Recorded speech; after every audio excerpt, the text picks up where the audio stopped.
Going. Hi, everyone. Happy Monday. Is this what I put? Excuse me. Don't pull on me, please, like that. That's not kind. Thank you. I know you're making a joke. Pony. You guys showing everybody? What? You wanted to show some stuff too? All right. So we had our Christmas weekend. Right. The kids thought it was grand. We said they weren't very well behaved yesterday. Maybe that's kind of like normal Christmas. Too much excitement, but it was super fun in general. Just a little more disciplining and a little bit more ready to get for them or get them to bed at night. But that's all right. That's quarantine life in general. Am I right or am I right?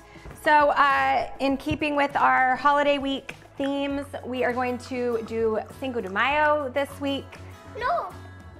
Oh, well, yes. So it's May the 4th. Happy Star Wars Day. May the 4th be with you. Happy Star Wars. So I thought my kids wanted to do Star Wars week. I don't think I'm creative enough, nor do I have an expansive knowledge of Star Wars like Ryan does.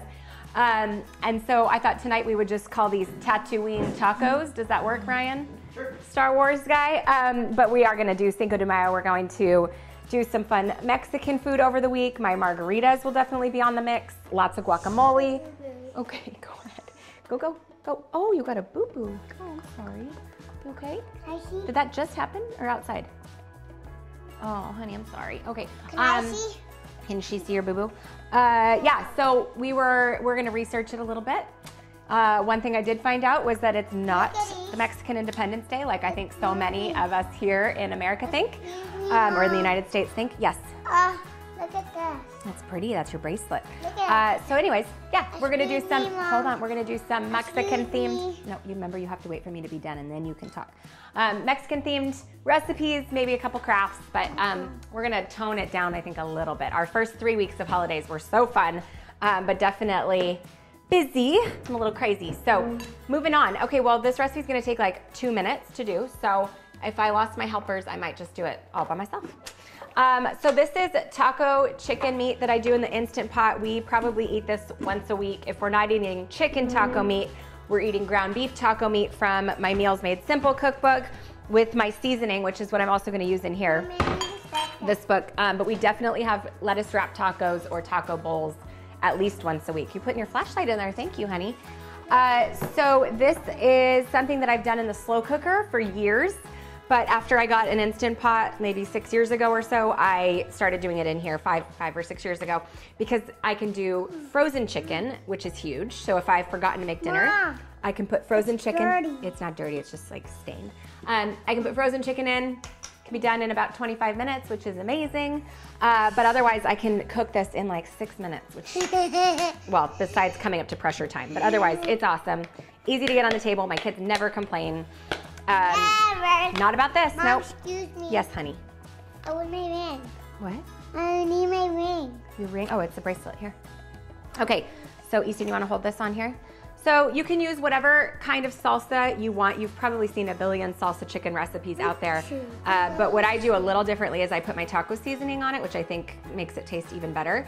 I'm a big fan of roasted tomatillo salsa. You want about 3/4 cup or so for 1 to 3 pounds of meat. Can I mix that, Mom? No, but I'm gonna put a little bit of water in. So if your salsa is particularly dry on the dry side and there's not a lot of liquid. Water. Okay. Yep, go ahead. Let me get a towel, hold on. One more water. Nope, no more water, that's enough. You are probably going to need a little bit of either chicken broth or water, just because your Instant Pot needs about 1 cup to 1.5 cups of liquid to work. The chicken puts out a lot of liquid as it's starting to heat up, so I don't find that you need much. You don't want to water down the chicken, and then it's just less draining to do when you're about to eat. So that's helpful to me. Okay, Easton, can you please, don't dip that in there. Okay. Can you put 3 tablespoons of my taco seasoning? So of course you can use whatever you want, but I love the flavors in my taco seasoning. Hold on. And I like that there's no starches in it or anything like that, no preservatives. So just simple. And also one thing that I've been having Asher do since we've been home from school, please just wait just a sec, is quadrupling the recipe so that he can work on his fractions, and he helps make a new batch of it, which is awesome. Okay, let me grab some scissors. We'll open up. Yes, honey. Why are you getting scissors? Why am I getting scissors? Because we're cutting open our chicken. So this chicken is still partially frozen, so it's gonna take a little bit longer. Sorry, Mom. Hold on. And I like to use a mix. Mom, excuse me. You can't touch it because it's raw. Thank you for putting your hand on my shoulder, though. Can I try? No, you can't try it because it's not cooked, sweetheart. It'll make you very sick. I don't even want you to touch it, okay? Did you put 3? Oh, I think you, is that 2? Okay, 1 more, great. Honestly, I like to do this to taste afterwards. Sometimes I'll add more, but I always start with 3 tablespoons of my taco seasoning. I think it's a good starting place, and then depending on if you feel like it needs more seasoning, you can totally add more. Or if you are not serving it to kids and you want it to be a little bit spicier. But one thing is I don't put all of the cayenne into the mix anymore. I do about an 1/8 of the amount that's called for. Mom. Where's my other crown? Why don't you go find it? You guys, we're very emotional today. I know, everybody's sad. Okay, so I'm literally just gonna dump my chicken in. What's the matter? What's the matter? And it's still, like I said, it's mostly frozen. Honey, why don't you go get an ice pack? You already put a Band-Aid on it? Well, that's good. Okay. Let's see if I can get this guy out here. And the thing about using frozen chicken is you can't do it in a slow cooker because the temperature just isn't hot enough. And so it gets kind of at like the dangerous levels in terms of what the temperature of the chicken is. It just thaws too slowly and it doesn't cook. But with a pressure cooker, you can, which is awesome. I'm gonna go wash my hands really quick and move this bowl. That's pretty much it. You're right, Easton. Okay. So yeah, so it is safe with the pressure cooker. And another question a lot of people get, or a lot of people ask me is, can you just take it from the packaging like that and put it straight in without rinsing it and everything? And the answer that I've looked up many times and what I've read through some FDA type stuff is that it is okay. You don't have to rinse poultry and especially because it's going to be getting all the way cooked. So I actually read something once.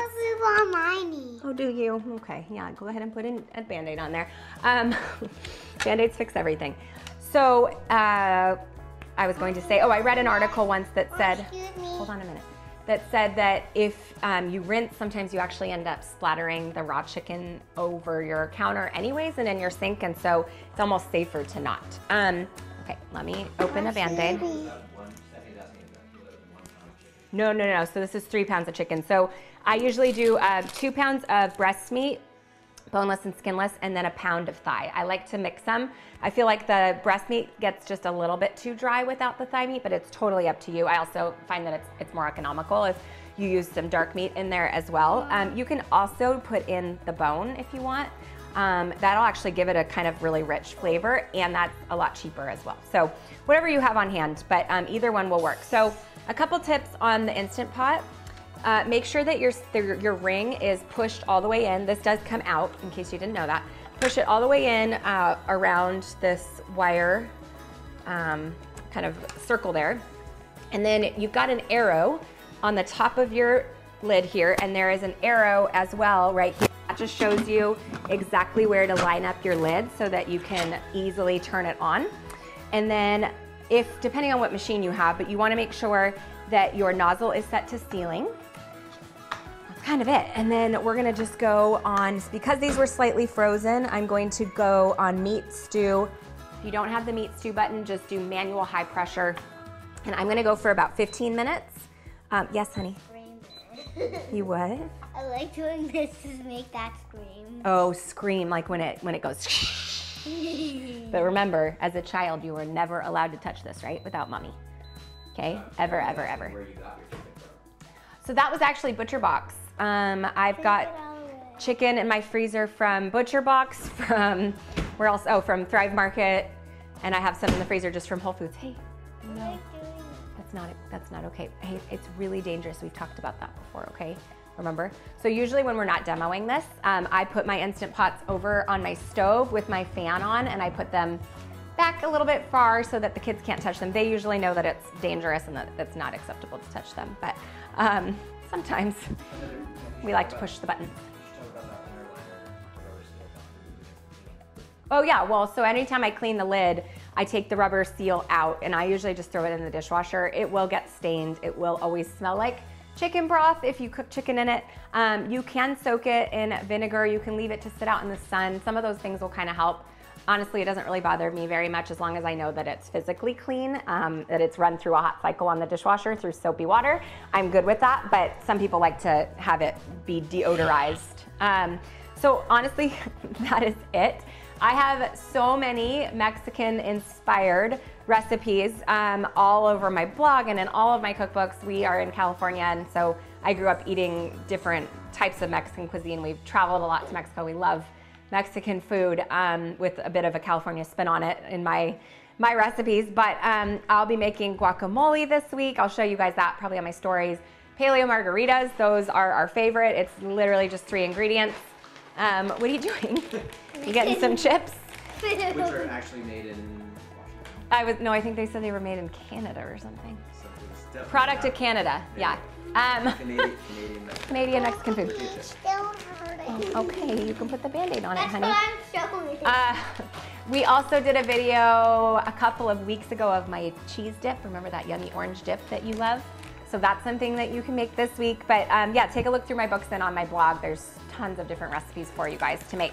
And I'll show you guys this when it's done. One tip that I love to do, which seems super simple, but anytime I talk about it on Instagram stories, people like go crazy about it.